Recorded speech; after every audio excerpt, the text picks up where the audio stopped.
Hi, good day. As I told you, peripheral knowledge is very important. I keep insisting.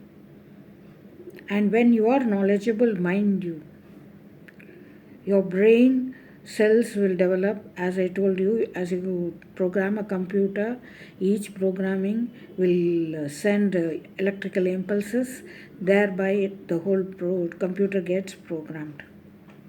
Likewise, when you have new information or new knowledge, your brain will send this electrical signals and you will see gray cells developing. More you develop gray cells, the whole brain will be like a thick bush. The whole gray cells will be like leaf, and also it has branches. And once dentites, they are called dentites, branches. And once they develop thick with branch and leaves, they become as thick as a bush. And once it becomes a bush, it shows on your face. You will find a highly learned person look very beautiful or handsome. They may not require any outside aid to make them look better. The reason behind is this.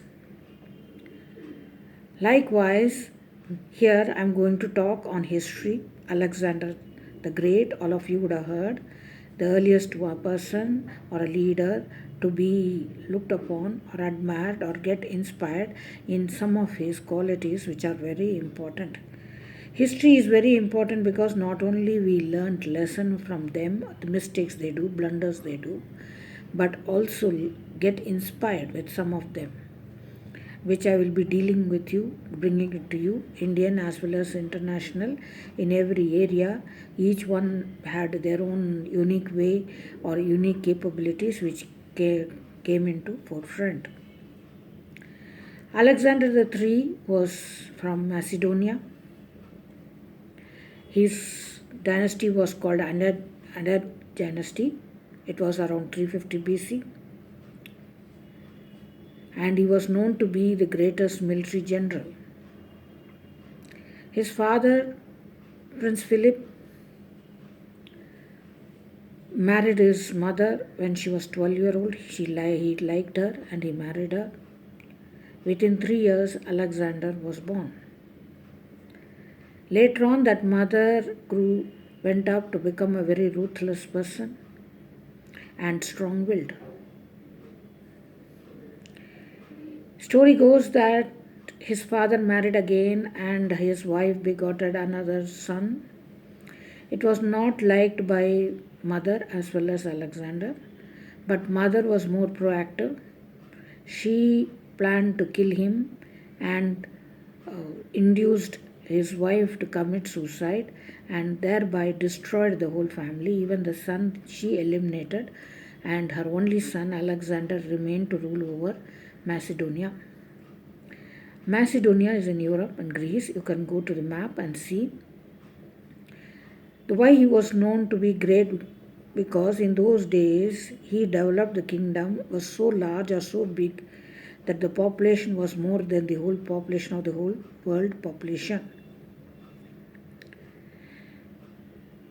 And at the age of 13 he started and the whole thing developed, and he had 300 miles of kingdom to himself. But the whole tragedy was he started only conquering, he left the state to his mother. From 20 years he started till the age of 32 when he died on the way back from India. He kept on conquering. He did not have time to relax, neither did he rule over.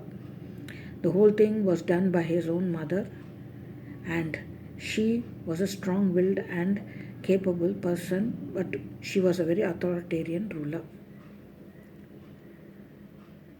In one of his own childhood stories, his father, Philip, brought a horse which had an ox head, and he named it as Bacchapalus because it was horse head. It looked like a ox. Ox, male cow or buffalo, male buffalo. Then Alexander asked his father to give the horse to him and give him the chance at the age of 13, mind you. and he trained the horse.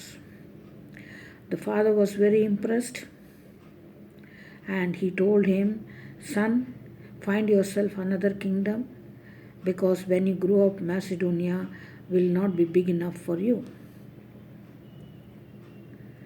And in childhood, he was influenced by Aristotle. He was another political philosopher, which I will be dealing with you. And he was completely studied under him, or got all his capabilities or knowledge through Aristotle. He groomed him rather. Why Alexander was a great, or he was called the great? Because he was a very big visionary, capable person. He could plan, he could dream, he could strategize, and also win over wars where the opposite person outnumbered him. In spite of it, only with strategy. I keep telling you right from the beginning that strategy is very, very important. When you strategize, you can do many things. You can study, you can win, you can do anything impossible also. He did not think it is impossible for him. He dreamt and he chased the dream. Like Abdul Kalam told, dream and chase the dream. Same way, he had a dream and he chased the dream, and he was win-win all the way. He won everything. There was not one battle he lost.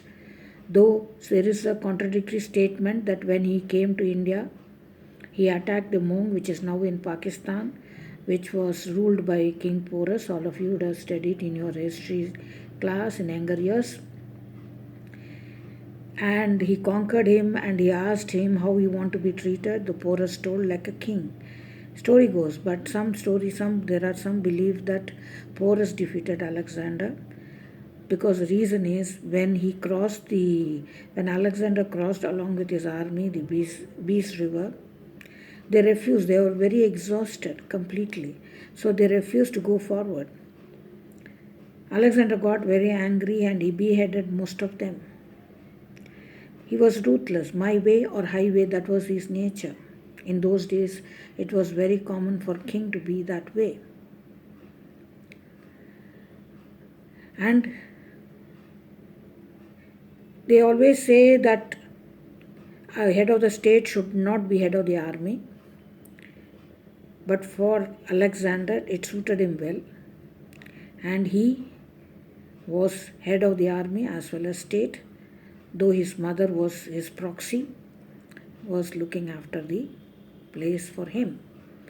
And the other thing which he conquered, he gave it to those people, and those were under him, and they were looking after those conquered kingdom as well. Initially, he conquered Egypt and named it after his own name, Alexandria, but now it is called Egypt. The reason why he is called great is, there are many reasons. He never was defeated. He controlled Persia, and he found route or trade route to India. He upgraded military, and he was the greatest military leader ever there in the history of the world.